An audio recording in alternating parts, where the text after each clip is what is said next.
Hello दोस्तों, एक बार फिर स्वागत है हमारे यूट्यूब चैनल पर। आज हम अर्थव्यवस्था के एक नए चैप्टर लेकर आए हैं। हमने पिछले चैप्टर में देखे थे कि अर्थव्यवस्था के प्रकार क्या होता है, अर्थव्यवस्था की परिभाषा, ये सब जान लिए थे। हमको मूल रूप से भारतीय अर्थव्यवस्था पढ़ना है, यानी इंडियन इकोनॉमी पढ़ना है। तो हम मूल रूप से भारतीय अर्थव्यवस्था को ही लेकर चलेंगे। कुछ हो सकता है कि तुलनात्मक अध्ययन के रूप में हम दूसरे देश की रेफरेंस ले सकते हैं, लेकिन मूल रूप से हमारा ध्यान केंद्रित भारतीय अर्थव्यवस्था पर होगा। तो आज हम देखते हैं भारतीय अर्थव्यवस्था की विशेषता।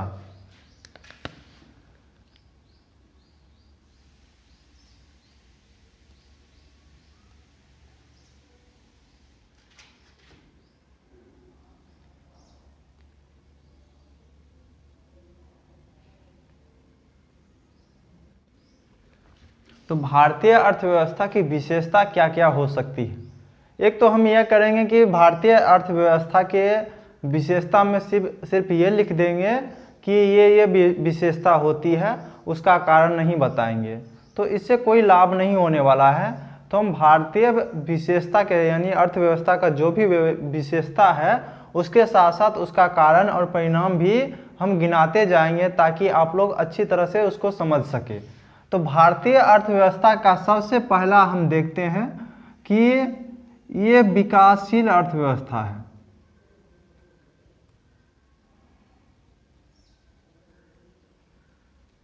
विकासशील और अर्थव्यवस्था के जो परिभाषा के अनुसार हम पिछले चैप्टर में ही बताए थे कि भारत को विकासशील के साथ साथ अल्प विकसित भी कहा जाता है।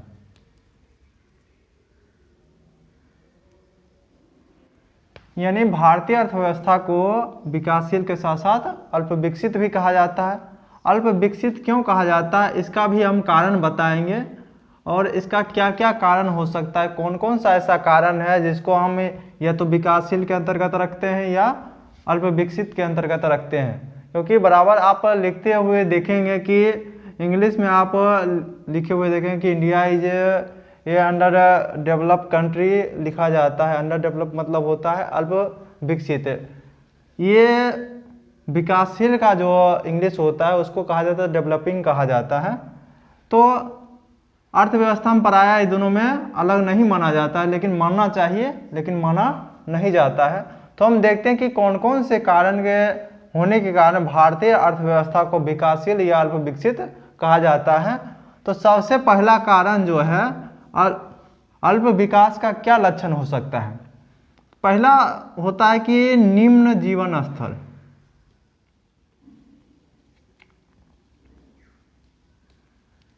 इसको निम्न जीवन स्तर यानी व्यक्ति का निम्न जीवन स्तर ही बताता है कि यहाँ अल्प विकसित या विकासशील यानी विकास की ओर अग्रसर देश है। तो निम्न जीवन स्तर हम कैसे पता करेंगे कि निम्न जीवन स्तर है। जैसे कुछ दिन पहले विवाद आप उठा होगा कि हमारा देश का जो हंगर रिपोर्ट है वो पाकिस्तान से भी नीचा है, यानी पाकिस्तान से भी ज़्यादा व्यक्ति यहाँ भूखे रहते हैं। तो निम्न जीवन स्तर क्यों होता है, इसका एक ही कारण होता है, इसका कारण होता है निम्न आय, निम्न प्रति व्यक्ति आय। यानी भारत का प्रति व्यक्ति आय बहुत ज़्यादा कम होने के कारण यहाँ के व्यक्ति का जीवन स्तर कम है। क्योंकि आपके पास आय रहेगा यानी कमाने का कोई साधन रहेगा, तभी तो क्या कर सकते हैं आप मूलभूत आवश्यकता भी पूर्ति कर पाएंगे, ऐसे तो पूर्ति कर नहीं कर सकते हैं। तो निम्न जीवन स्तर तभी हो पाता है आदमी, यानी कि आपका जो बुनियादी चीज़ है जो आपके लिए बहुत ज़रूरी है वो तभी आप खरीद सकते हैं जब आपके पास आय हो। लेकिन भारतीय जनता के बीच ऐसा देखा गया है कि भारतीय जनता, अधिकतर जनता ऐसे हैं जिसके पास अपनी मूलभूत आवश्यकताओं के खरीदने के लिए भी उतना संसाधन नहीं है जो क्या कर सकते हैं, अपनी मूलभूत आवश्यकता को भी पूर्ति कर पाए। यहाँ तक भोजन की भी पूर्ति नहीं हो पाती है, जिसके कारण हंगर रिपोर्ट में भारत का स्थान धीरे धीरे नीचे की ओर जा रहा है। ये सुधारवादी हो नहीं सकता है। तो सुधार कैसे करना है ये देखना है, क्यों हम अल्प विकसित के अंतर्गत इसको रखते हैं। तो निम्न प्रति व्यक्ति आय ये दो प्रकार का होता है। आप कह सकते हैं कि एक जो होता है प्रति व्यक्ति आय की गिनती होती है पीपीपी। पीपीपी का अर्थ होता है परचेजिंग पावर पैरिटी। इसका हिंदी आप कह सकते हैं कि क्रय शक्ति समता, यानी मुद्रा की खरीदने की शक्ति क्या है। इसको ऐसे दूसरे चैप्टर में हम चर्चा करेंगे, जब हम मांग एवं पूर्ति पढ़ेंगे उस समय इसकी चर्चा करेंगे। तब तक एक जानकारी स्वरूप जान लीजिए कि किसी भी मुद्रा का मूल्य क्या होना चाहिए। जैसे हमारे यहाँ 1 रुपया है, उसका मूल्य क्या है। हम तो रुपया को खा नहीं सकते हैं, पहनने के लिए तो रुपया उपयोग नहीं कर सकते हैं ना। क्या कर सकते हैं, रुपया का मूल्य क्या होना चाहिए या कोई भी मुद्रा का मूल्य क्या होना चाहिए। वह उसका मूल्य वही होगा जो उस मुद्रा से जितना सामान खरीदा जा सकता है वही उसका मूल्य होगा, नहीं तो उसका कोई अर्थ ही नहीं है। यानी मुद्रा वही है जो क्या उसके बदले में अगर जितना सामान आ जाए वही क्या है, मुद्रा की वो क्रय शक्ति है। तो पीपीपी जो डॉलर है वो क्या करता है कि मुद्रा के क्रय शक्ति को दर्शाता है। यानी एक मुद्रा में, यहाँ के एक मुद्रा में कितना सामान खरीदता है और दूसरे देश की तुलना में उतना ही मुद्रा में कितना सामान खरीदा जाएगा। तो इसके अनुसार पीपीपी के अनुसार होता है। एक होता है बाजार विनिमय। बाजार विनिमय क्या होता है कि हम जब लेन देन दूसरे देश से लेन देन करते हैं तो हमारा मुद्रा का मूल्य क्या होता है। जैसे अभी बात करते हैं तो अभी भारत का जो रुपया है, भारत का 74.94 लगभग है, बराबर है 1 अमेरिकी डॉलर। 1 अमेरिकी डॉलर के बराबर है कितना,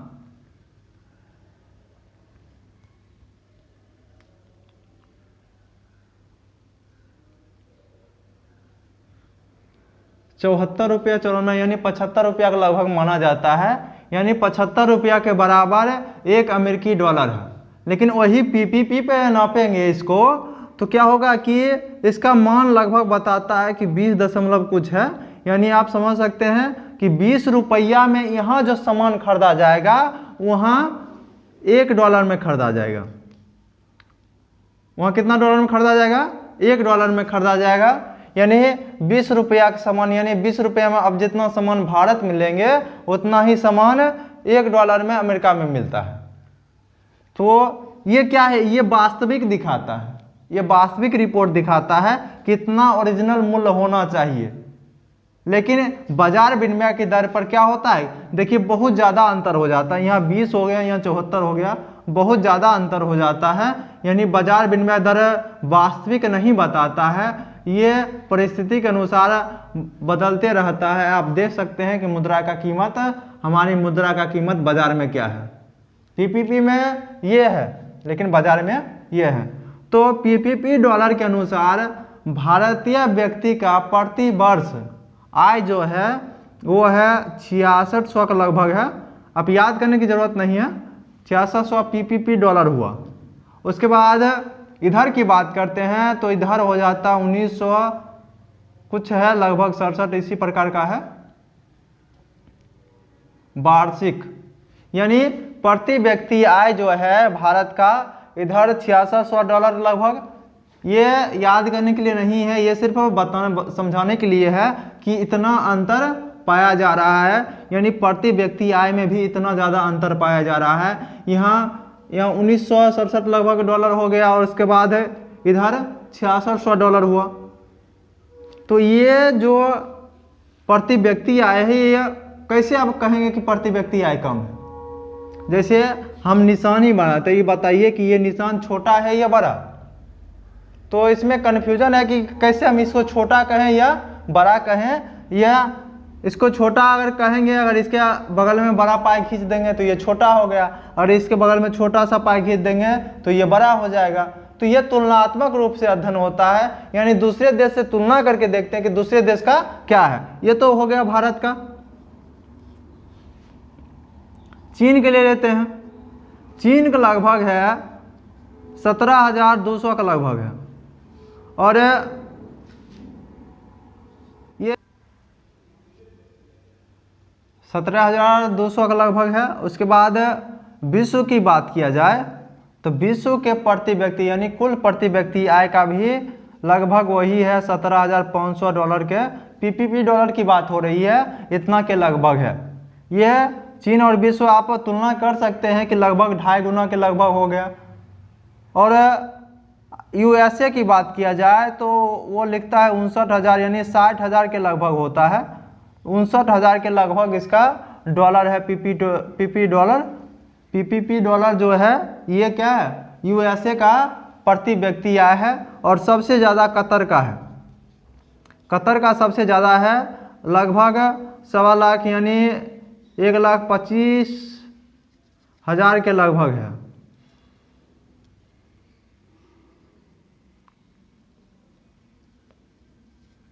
इतना कतर का है, यानी सबसे ज़्यादा पीपीपी डॉलर का जो देखा जाए यानी क्रय शक्ति जो है एक मुद्रा का, वो सबसे ज़्यादा कतर का है। तो ये जो तुलनात्मक अध्ययन के रूप से आप देख सकते हैं कि बहुत ज़्यादा कम क्या है, प्रति व्यक्ति आय भारत का है, जिसके कारण भारत में निम्न जीवन स्तर पाया जाता है। और निम्न जीवन स्तर ही क्या है, अल्प विकास या विकासशील का लक्षण है। यानी ये बताता है कि यहाँ का जीवन स्तर निम्न है, क्योंकि कम आय में क्या कर सकते हैं कि हम अपनी मूलभूत आवश्यकता भी सही से खरीद नहीं पाएंगे। लग्जरी का सामान यानी सुविधा का सामान कैसे खरीद पाएंगे। जैसे आपके पास इनकम ही 5,000 आ रहा है, तो आप खाना खरीदेंगे या पंखा खरीदेंगे या टीवी खरीदेंगे, फ्रिज खरीदेंगे, तो लग्जरी सामान तभी अच्छा आएगा। यानी आपका निम्न आय है तो आप खाना पर ही खर्चा कर सकते हैं। आप तो ना तो शिक्षा पर खर्चा कर सकते हैं, ना ही स्वास्थ्य पर खर्चा कर सकते हैं, जिसके कारण आपका जो विकासात्मक गतिविधि होगा वो सही से विकसित नहीं कर पाएगा। और सही से विकसित नहीं कर पाएगा तो धीरे धीरे वो व्यक्ति में गरीबी की मात्रा धीरे धीरे बढ़ती जाती है। तो गरीबी की मात्रा जैसे जैसे बढ़ती जाएगी तो वैसे वैसे क्या होगा, ये निम्न जीवन स्तर भी पाया जाएगा। तो अगला देखते हैं कि निम्न जीवन स्तर के बाद दूसरा कारण क्या है, अल्प विकास का, पूंजी का अभाव।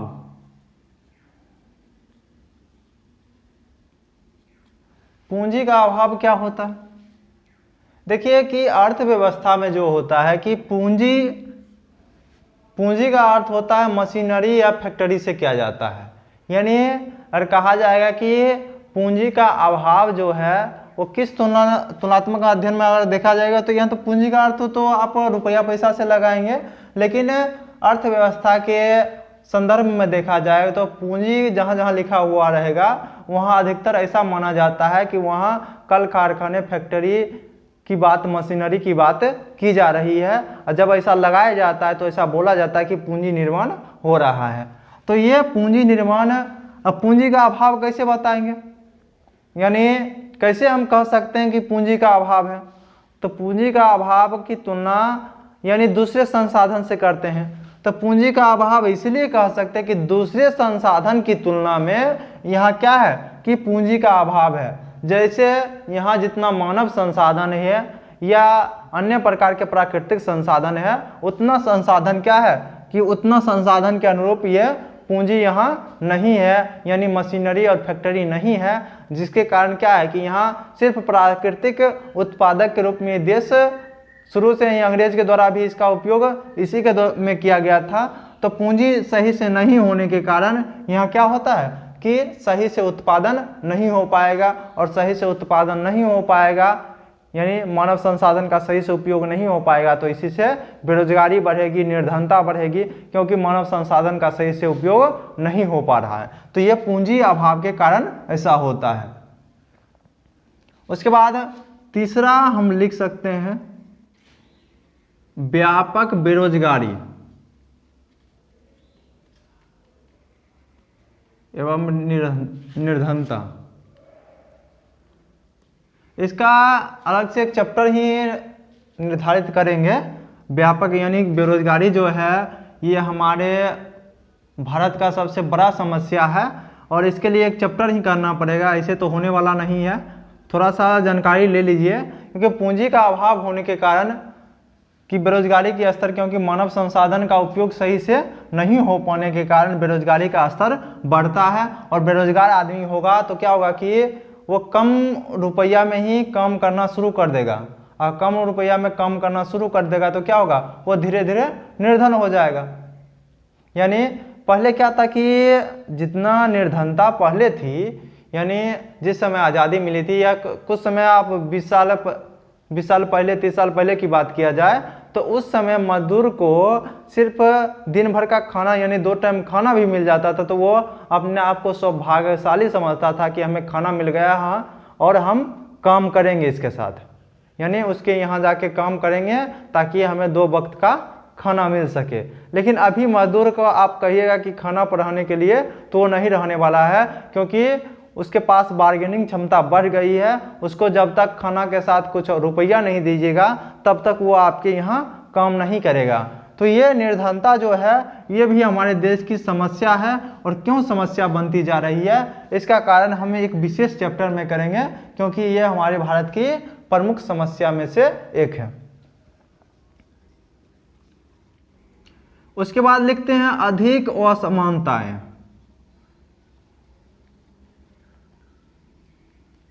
अधिक असमानताएं क्या है?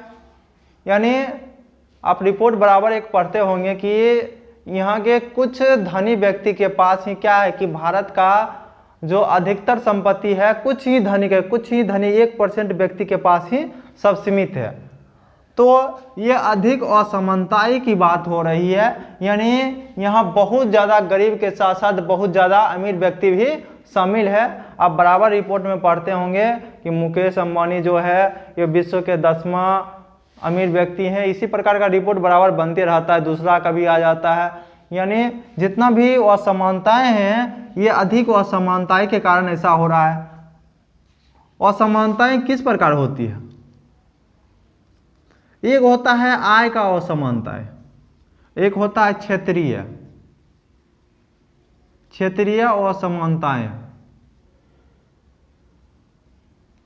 हम कारण और परिणाम इसलिए जान रहे हैं क्योंकि सिर्फ बताने से कुछ नहीं होने वाला, आपको कुछ समझ में नहीं आएगा, रटने से कोई फायदा नहीं है। इसलिए हम समझ लेते हैं कि क्या क्या होता है। आय का असमानता क्या होगा कि जैसे यहाँ की व्यक्ति की बात किया जाए, भारत की व्यक्ति, तो यहाँ जो सफाई कर्मी होता है उसको 7 से 8 हज़ार रुपया मिलता है।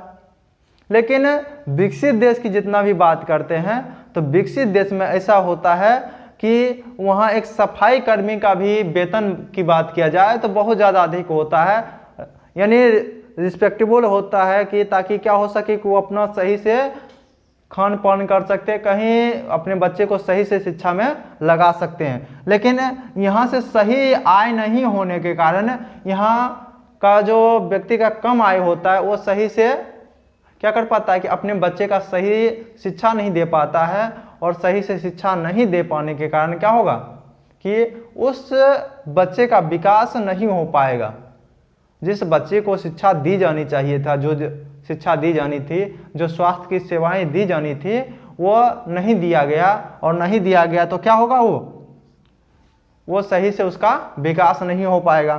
क्षेत्रीय असमानताएं की बात किया जाए तो क्षेत्रीय असमानता में देखेंगे कि उत्तर भारत के तुलना में दक्षिण भारत की जो विकास की गति है वो अधिक है और ज़्यादा विकसित भी है। उसके बाद उत्तर पूर्वी राज्य ले लिया जाए, यानी जो 7 बहन की बात करते हैं, असम के साथ वो मेघालय हो गया, अरुणाचल प्रदेश, ये सब जितना भी राज्य है उत्तर पूर्व का जितना भी राज्य है उसमें क्या है कि वह और भी विकास नहीं किया है, तो क्षेत्रीय असमानताएं भी देखने को मिलता है। यानी उत्तर भारत की तुलना में दक्षिण भारत ज़्यादा विकसित है। उसके बाद उत्तर पूर्वी राज्य तो और भी पिछड़ा है, तो क्षेत्रीय असमानताएं भी भारत में है। और क्यों ऐसा हो रहा है ये इतिहास आपको बताएगा, भूगोल भी बताएगा ना, और अन्य कारण भी आपको बताया जाएगा कि क्षेत्रीय असमानताएं के कारण क्या है। क्योंकि जब हम विशेष परीक्षा की तैयारी कर रहे हैं, यानी आप राज्य लोक सेवा आयोग की तैयारी करें या संघ लोक सेवा आयोग की तैयारी कर रहे हैं, तो सभी विषय का मर्ज एक बार में जब आपको आने लगेगा, यानी इतिहास, भूगोल, नागरिक सबका परिणाम एक साथ आपको आने लगेगा कि इसका परिणाम आप अर्थव्यवस्था का जैसे परिणाम है उसको क्या करेंगे, सामाजिक विज्ञान के थ्रू निकालने की कोशिश करेंगे। जैसे क्षेत्रीय असमानता के कारण क्या क्या हो सकते हैं। एक तो हो सकता है कि इतिहास में जाएंगे तो उस क्षेत्र में क्या हुआ था कि आर्य समाज के लोग या जो भी समाज के लोग हैं उस क्षेत्र के ओर गमन नहीं कर पाया था और उस क्षेत्र में कोई भी उस प्रकार का विकासात्मक कार्य नहीं किया गया था उस समय, जिसके कारण क्या हुआ था कि वो अभी भी विकास नहीं किया है। उसके बाद भौगोलिक कारण की बात किया जाए तो भौगोलिक कारण यही है कि वहाँ अत्यधिक बारिश होता है, उस क्षेत्र में अत्यधिक बारिश होता है। आप जानते होंगे कि जिस क्षेत्र में अत्यधिक बारिश होता है वहाँ का लेबर पावर बहुत कम हो जाता है। क्यों कम हो जाता है? क्योंकि आप बारिश के मौसम में देखेंगे जब बारिश होगा तो आप कितना काम कीजिएगा, ज़्यादा काम नहीं कर पाइएगा। उसके बाद बहुत सारा कारण है, टाइम जोन का भी कारण है। जब हम भूगोल पढ़ाएंगे टाइम जोन की बात करेंगे तो टाइम जोन के कारण भी ऐसा होता है। तो क्षेत्रीय असमानताएं भी भौगोलिक कारण के ऊपर निर्भर करता है, ऐतिहासिक कारण के ऊपर निर्भर करता है। तो धीरे धीरे जब आप सब सब्जेक्ट एक साथ पढ़ेंगे तब एक फिलोसफी के द्वारा सबको समझाने में अच्छा होगा, अभी समझाना व्यर्थ है। तो क्षेत्रीय असमानताएं हैं। उसके बाद आय की असमानताएं भी आपको देखने को मिलेगा भारत में, क्योंकि बहुत कम आय से लेकर बहुत अत्यधिक आय तक भी आप सबसे अधिक आय का भी व्यक्ति यहाँ भारत में मिल जाएगा। और अत्यधिक असमानताएं के कारण ही ये अल्प विकास में है। ऐसा नहीं है कि विकसित देश में ऐसा नहीं हुआ था, विकसित देश में भी ऐसा हुआ था, लेकिन वह धीरे धीरे विकास किया था। जैसे जिस समय आज़ाद हुआ था व्यक्ति, भारत आज़ाद हुआ था, तो उस समय का कि किस प्रकार हम क्या कर सकते हैं कि भारतीय जनता को विकास कर सकते हैं। तो उन्होंने एक सिद्धांत अपनाई थी, उस सिद्धांत को कहा जाता है ट्रिकल डाउन थ्योरी कहा जाता है, यानी टपकन का सिद्धांत। टपकन का सिद्धांत। अब टपकन क्या होता है? यानी कहा गया कि जैसे कि ऊपर में एगो बड़का हाथी है, उसके ऊपर रख दीजिए सब पानी और धीरे धीरे रिस कर नीचे आएगा। यानी जितना भी अमीर तबके के व्यक्ति हैं उसको विकास किया जाए ताकि क्या करे, वो रोजगार की बढ़ोतरी कर सके। उस समय जितना भी अमीर तबके के व्यक्ति थे जो रोजगार या फैक्ट्री चलाते थे, उसके सहयोग से माध्यम से सरकार ने कोशिश की कि जनताओं को लाभ हो, लेकिन लाभ हुआ नहीं, क्योंकि अब बाजार पे छोड़ेंगे तो क्या होगा कि लाभ नहीं होने वाला है। तो लाभ नहीं हुआ था और बाद में रिपोर्ट आई कि जनता और ज़्यादा गरीब हो गया है। तो 1971 में आप देखेंगे कि इंदिरा गांधी की सरकार ने जिस अर्थ पे चुनाव लड़ा था वो था गरीबी हटाओ पे चुनाव लड़ा था। ये सभी अर्थव्यवस्था, इतिहास और राजनीतिक विज्ञान से लिंक होके चलता है। आप जैसे जैसे जानिएगा वैसे वैसे आपको जागरूकता और बढ़ेगी, जिज्ञासा और ज़्यादा होगी कि हम कैसे जानें कि क्यों गरीबी हटाओ का नारा ही दिया गया, उसके बाद क्यों धर्म की प्रचार हो गया। ये सब आपको अर्थव्यवस्था भी बताएगी, इतिहास भी बताएगी और राजनीतिक विज्ञान भी बताएगी, सभी भूगोल भी बताएगी आपको क्यों जरूरी है ये चीज़। तो सभी विषय आपको साथ में लेकर चलना है और जब आप सभी विषय की जानकारी थोड़ा मोड़ा भी हो जाइएगा तो आपको लगेगा कि हाँ सब इंटरलिंक है, सब आपस में संबंध रखता है। तो टपकन का सिद्धांत यही कहता था कि ऊपरी व्यक्ति को अगर दिया जाए तो क्या होगा कि धीरे धीरे, जैसे दूसरे देश में क्या हुआ कि पहले पूंजीवाद का जब विकास हुआ तो पूंजीवाद का जैसे ही विकास हुआ तो जितना भी बाजार था वो सभी ऊपर गया। तो वो रुपया लेकर करेगा क्या? रुपया आपके पास अगर ज़्यादा हो जाए और खाने का सामान ही नहीं मिले तो क्या कीजिएगा आप? उसका कहीं तो कहीं लगाइएगा। तो आप मजदूर खोजने के लिए जाएगा, वहाँ मजदूर है ही नहीं, एक ही मजदूर है, तो क्या करेगा? अब 10 खरीदने वाले आ गए तो क्या होगा? 10 के पास रुपया है, एक ही मजदूर रहेगा, तो मजदूर का बार्गेनिंग क्षमता बढ़ जाएगा और बार्गेनिंग क्षमता जैसे ही बढ़ जाएगी तो मजदूर का भी आय बढ़ जाएगा। और यही टपकन सिद्धांत पर आधारित था, लेकिन यह जल्दी होने वाला नहीं था, कम दिन का बात नहीं है, 100-2 साल लग जाता, क्योंकि अमेरिका हो गया, उसके बाद जितना भी पश्चिमी यूरोपीय देश है, कुछ पूर्वी यूरोपीय देश में भी है, यह सिद्धांत लागू किया गया था। तो जिस संक्रमण क्षेत्र से वो गुजरा है वो संक्रमण क्षेत्र जो है भारत के लिए बहुत अत्यधिक खतरनाक साबित हो सकता है। इसलिए टपकन सिद्धांत में देखा गया कि भारत में गरीबी धीरे धीरे बढ़ ही रही है, क्योंकि एक सीमा तक बढ़ता है उसके बाद धीरे धीरे तब घटना शुरू होता है। तो देखा बढ़ ही गया, तो उसके बाद धीरे धीरे क्या हुआ कि इसको हटाया गया, और हटाने के बाद फिर से क्या किया गया, समाजवादी व्यवस्था को लादने की कोशिश की गई। अब देखेंगे कि प्रस्तावना में भी समाजवादी शब्द जोड़ा गया था बाद में। तो ये सब इसी के कारण ऐसा हो रहा है। तो ये था क्षेत्रीय असमानताएं। उसके बाद अगला जो है, अगला है कृषि क्षेत्र की प्रधानता। कृषि क्षेत्र की प्रधानता।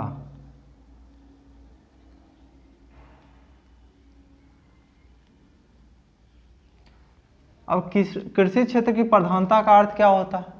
हम बताए थे कि अर्थव्यवस्था में जो होता है 3 क्षेत्र, कृषि क्षेत्र हो गया, उद्योग क्षेत्र हो गया और सेवा क्षेत्र हो गया। तो कृषि क्षेत्र की प्रधानता हम कैसे कहेंगे?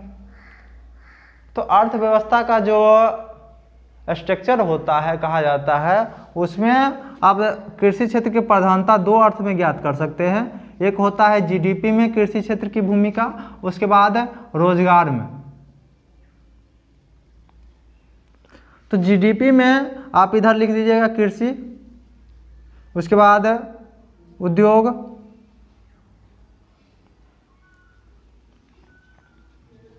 उसके बाद सेवा क्षेत्र, ये हो गया। तो इधर आप लिख लीजिए 1950 और इधर आज का समय लिख दीजिए 2020 लगभग लिख दीजिए। तो कृषि क्षेत्र उस समय जो था यानी 1950 में जो था, जीडीपी में योगदान लगभग 55 से 60% लिखा जाता है। कहीं 55 आपको लिखा हुआ मिल जाएगा, कहीं 60% मिल जाएगा। और इधर जो है 2020 में ये लगभग 16% के आसपास है। कितना है मूल रूप से हम ज्ञात नहीं कर पा रहे हैं। 16% कुछ दिन तक था, तो वो हम देख रहे हैं। उसके बाद उद्योग की बात किया जाए तो उद्योग उस समय 18% उद्योग था, लगभग 22% सेवा क्षेत्र था। इधर आप कह सकते हैं कि लगभग आप मान सकते हैं 55-57% सेवा क्षेत्र में है, और उद्योग में आप माइनस कर लीजिए कितना हो जाएगा, लगभग 27 से 30% लिख सकते हैं। ये इतना क्या है कि उद्योग क्षेत्र में एग्जैक्ट आंकड़ा नहीं है। आपको ये जो आंकड़ा है इसको याद भी नहीं करना है, ये सिर्फ समझिए कि ये क्या रहा है। और आपको आंकड़ा याद करना है तो न्यू जो होगा यानी न्यू सर्वेक्षण होगा, जीडीपी का हो गया, यानी भारतीय अर्थव्यवस्था का जो सर्वेक्षण न्यू किया जाएगा उसी का आंकड़ा आपको याद करना है। तब तक ये आंकड़ा देख लीजिए आप। तो उस समय था कृषि का योगदान, धीरे धीरे कृषि का योगदान घटा है। उसके बाद सेवा क्षेत्र का भी बढ़ा है, उद्योग का भी बढ़ा है। लेकिन तब पर भी हम कह रहे हैं कृषि क्षेत्र की प्रधानता कर रहे हैं। रोजगार की बात करते हैं तो कृषि क्षेत्र का 1950 इधर लिख लेते हैं और 2020 लिख देते हैं। 2021 का आंकड़ा हम नहीं दे पा रहे हैं। उसके बाद इधर आप कृषि क्षेत्र में कह सकते हैं कि 75% रोजगार में लगभग है, और इधर 12 था, लगभग 13% था। उसके बाद इधर देखा जाए तो लगभग अभी 49% है,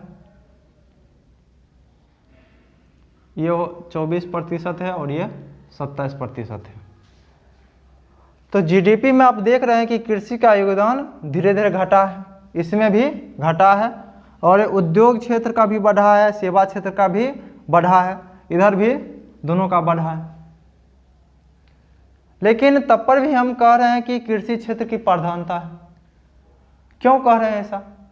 ये देखो यहाँ 16% है, तब पर भी हम कह रहे हैं कृषि क्षेत्र की प्रधानता है। तो इसलिए कहा जाता है कि क्योंकि कृषि क्षेत्र की प्रधानता की बात तभी हो पाती है जब क्या होगा कि यहाँ जो है ये जो व्यवस्था है जीडीपी में, यानी विकसित देश में जितना भी विकसित देश है वहाँ कृषि क्षेत्र का योगदान जो है जीडीपी में 1 से 2% है। यानी इससे तुलना आप कर सकते हैं, इसकी तुलना में ये अधिक है। 1-2% हो गया, यहाँ 16% हो गया, तो इसके तुलना में आप देख सकते हैं कि बहुत ज़्यादा अधिक है। कृषि की जो गतिविधि है भारत में, यानी जीडीपी में योगदान अभी भी बहुत ज़्यादा है। और जितना भी विकसित देश है उसमें सेवा क्षेत्र और उद्योग क्षेत्र की भूमिका बहुत अधिक तक होती है, जिसके कारण वो विकसित है। तो धीरे धीरे विकास हो रहा है, लेकिन एक संतोषजनक प्रक्रिया हम कह सकते हैं, लेकिन सही से अभी हम विकसित नहीं हुए हैं। ये जब 102% पहुंच जाएगा और धीरे धीरे ये दोनों का विकास होगा, और खास करके सेवा क्षेत्र का विकास जब 80% तक पहुंच जाएगा, तब हम समझेंगे तो क्या हुआ है कि ये भारत विकास यानी विकसित कर रहा है। जैसे जापान ऐसे देश के देखेंगे, वहाँ 80 से 85% तक सेवा क्षेत्र का योगदान वहाँ रहता है। रोजगार में अभी भी देखिएगा कि आधा जनता जो है कृषि क्षेत्र में लगा हुआ है। आप जानते हैं कि कृषि क्षेत्र जो है वो सबसे कम आय प्रदान करने वाली क्षेत्र है, यानी जो भी इस क्षेत्र में लगेगा वो क्या होगा, उसका कम आय प्राप्त होगा। कम आय प्राप्त होगा तो उसका जीवन स्तर नीचे चल जाएगा, वो निर्धन हो जाएगा, बेरोजगारी होगी। यानी कृषि क्षेत्र में ऐसा होता है कि एक ही खेत में 5 आदमी लगा हुआ है। अब एक ही खेत, उतना तो आय प्राप्त हो नहीं रहा है, लेकिन उसमें 5 आदमी लगे हुए हैं, तो किसी का भी आय अच्छा नहीं होगा, ना ही उसका बच्चा सही से विकास कर पाएगा, ना ही वह स्वास्थ्य सेवाएं ठीक कर पाएंगे। तो ये सभी अल्प विकास यानी विकासशील का लक्षण है, क्योंकि आधा व्यक्ति अभी भी क्या है, रोजगार में लगा हुआ है, यानी कृषि क्षेत्र का है। यानी सेवा क्षेत्र का यहाँ ज़्यादा भूमिका होना चाहिए, लेकिन सेवा क्षेत्र का भी भूमिका नहीं है और उद्योग क्षेत्र का भी भूमिका नहीं है। इसका कारण भी पूंजी का कमी हो सकता है, परिणाम ये है। तो ये अधिक असमानता यानी कृषि क्षेत्र की प्रधानता के कारण भारत अल्प विकास या विकासशील है। उसके बाद कुछ और कारण है, उसको भी हम देख लेते हैं इसको साफ करने के बाद। अगला जो कारण क्या हो सकता है, जनसंख्या अधिक क्या हो सकता है विकासशील का कारण, या अल्प विकास का लक्षण ये हो सकता है कि जिस देश का जनसंख्या अधिक है वो अल्प विकास है, या जहाँ जनसंख्या घनत्व अधिक है उसको अल्प विकसित मानेंगे। तो ऐसा आप समझ रहे हैं तो ये गलत है, क्योंकि अधिकतर देश की जनसंख्या अधिक होने के बाद भी वो विकसित है। और जनसंख्या घनत्व की बात जैसे ही किया जाए तो शहर में जनसंख्या घनत्व अधिक होता ही है, तब पर भी वो विकसित होता है। तो जनसंख्या अधिक होना या जनसंख्या घनत्व अधिक होना ये अल्प विकास का लक्षण नहीं है। अल्प विकास का लक्षण है तीव्र जनसंख्या वृद्धि।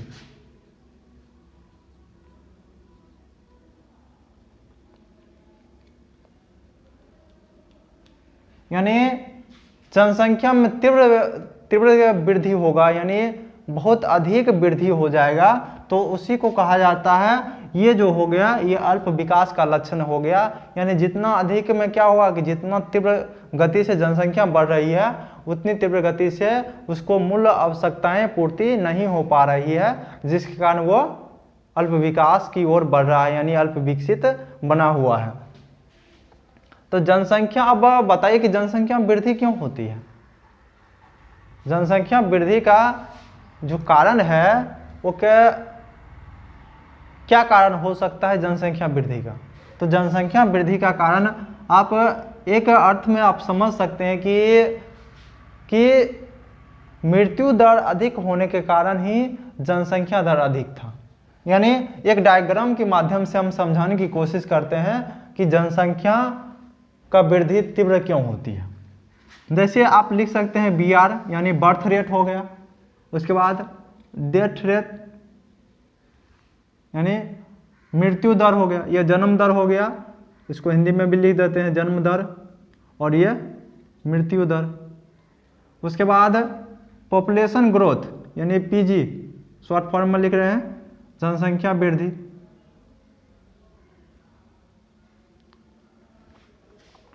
यानी शुरू में क्या होता है कि फर्स्ट स्टेज जो होता है, यानी पहले जन्म दर अधिक क्यों था, शुरू के समय में जन्म दर अधिक क्यों था, जन्म दर अधिक था यानी लिख सकते हैं यहाँ अधिक, साथ में मृत्यु दर भी अधिक था और जनसंख्या वृद्धि कम था। यानी उस समय मृत्यु दर इतना ज़्यादा था कि यानी छोटी से छोटी बीमारी में, टीबी, कोलरा ऐसे जैसे बीमारी में बहुत सारे व्यक्ति मर जाते थे।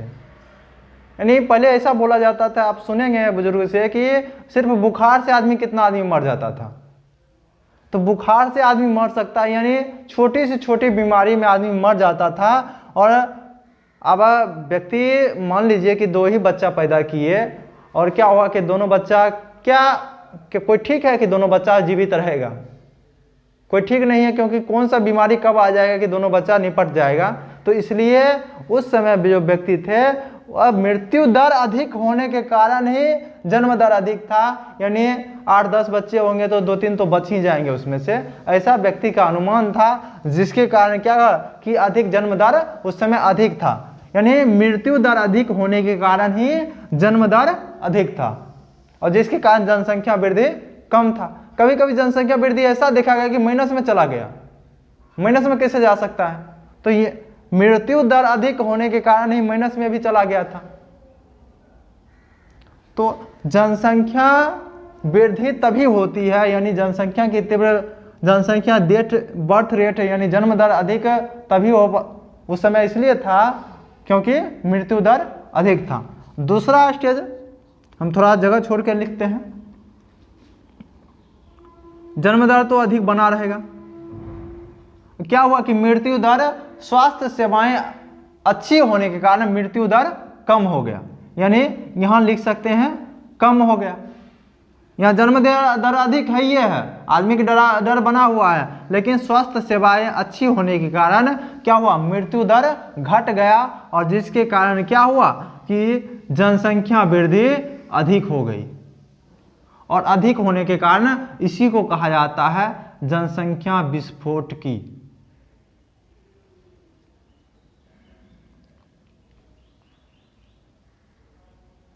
आप नाम सुने होंगे जनसंख्या विस्फोट की का, इसी को कहा जाता है। यानी बर्थ रेट अत्यधिक हो गया और मृत्यु दर कम हो गया, स्वास्थ्य सेवाएं अच्छी होने के कारण, जिसके कारण क्या हुआ कि जनसंख्या विस्फोट की हो गया। यानी जन्म दर यानी बहुत अत्यधिक मात्रा में व्यक्तियों का जन्म होना और जनसंख्या की तीव्र गति से बढ़ना, इसी को कहा जाता है तीव्र जनसंख्या वृद्धि।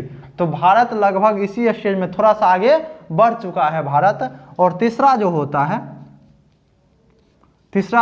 है, अब आदमी समझ गया है, तो यहाँ जन्म दर कम हो जाएगा, मृत्यु दर भी कम हो जाएगा और जनसंख्या वृद्धि भी कम हो जाएगी। तो ये है, ये जब विकसित हो जाता है व्यक्ति, यानी विकसित हो जो हो गया कंट्री, वो क्या करेगा कि इस स्टेज में पहुंच जाएगा। इसको हम स्टेज थोड़ा बढ़ा लेते हैं।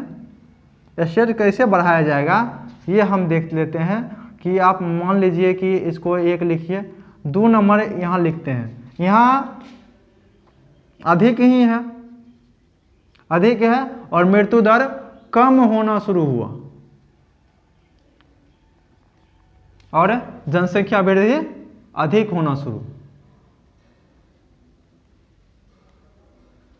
ये हो गया। उसके बाद इसमें भी आप लिख सकते हैं कि मृत्यु दर, जन्म दर क्या हुआ, कम होना शुरू,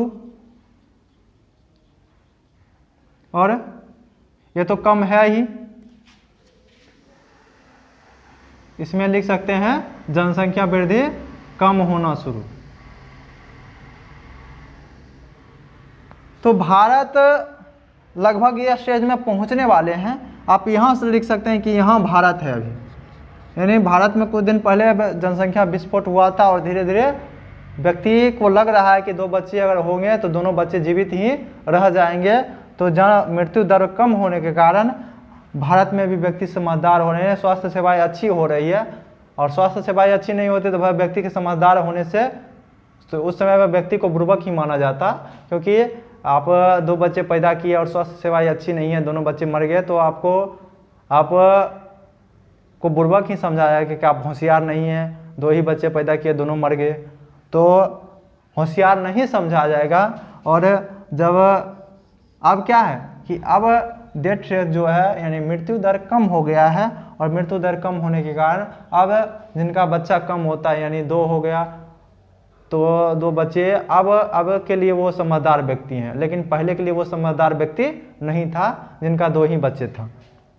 तो इस समय अभी ये भारत इस स्थिति में है और यानी धीरे धीरे इस ओर विकसित होने की ओर अग्रसर है। तो ऐसा हम कह सकते हैं कि तीव्र जनसंख्या वृद्धि अल्प विकास का लक्षण है, लेकिन भारत धीरे धीरे उससे ऊपर की ओर बढ़ रहा है और ये संतोषजनक प्रक्रिया है। आगे 2 और कारण है, थोड़ा उसको भी हम देख लेते हैं। अगला जो है एक लिख सकते हैं कि द्वैतात्मक अर्थव्यवस्था, और इधर हम लिख देते हैं निम्न कल्याण स्तर। द्वैतात्मक अर्थव्यवस्था का अर्थ क्या होता है कि यहाँ 2 भागों में, एक होता है